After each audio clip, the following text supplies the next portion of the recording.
சற்று முன் கிடைக்கப்பெற்ற மிக மிக முக்கியமான செய்தி ஒன்று வெளியாகியிருக்கு. ஸ்டாலின் அலுவலகத்திலிருந்து ஸ்டாலினை டெல்லிக்கு தூக்கிய அமலாக்கத்துறை.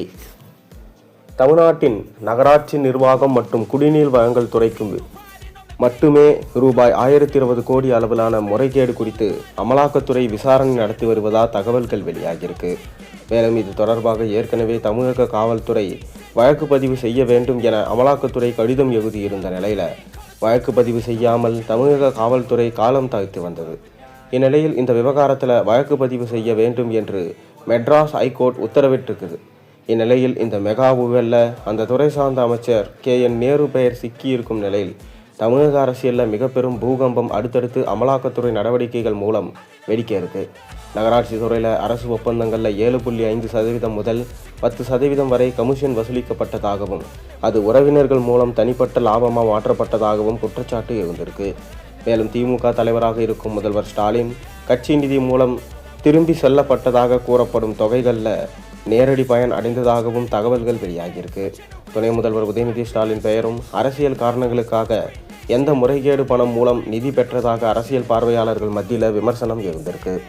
மேலும் அமலாக்கத்துறை விசாரணையில் முதல்வர் அலுவலகம் மற்றும் டெண்டர் முறைகேடு, லஞ்ச வசூல் தொடர்பில் முக்கிய நபராக கூறப்படும் கவிபிரசாத் ஆகியோருக்கு இடையே தொடர்பு இருப்பதாகவும் அமலாக்கத்துறை கூறியதா தகவல்கள் வெளியாகியிருக்கு. இந்நிலையில் கடந்த 4 வருட திமுக ஆட்சியில் பல்வேறு துறைகளில் முறைகேடு தலைவிரித்து ஆடுகிறது.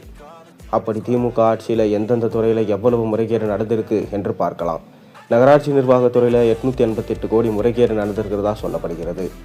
2538 பணியிடங்களில் குறைந்தது 150 இடங்களுக்கு 25 லட்சம் முதல் 35 லட்சம் வரை வசூலிக்கப்பட்டதாக சொல்லப்படுகிறது.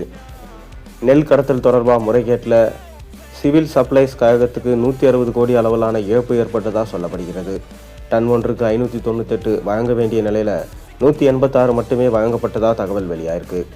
கழிப்பறை பராமரிப்பில் சென்னை மாநகராட்சிக்கு 364 கோடி அதிகப்படியான செலவினம் ஏற்பட்டதாகவும் தினசரி இருக்கை ஒன்றுக்கு 363.9 ரூபா வரை செலவிடப்பட்டதாகவும் குற்றச்சாட்டு இருந்திருக்கு.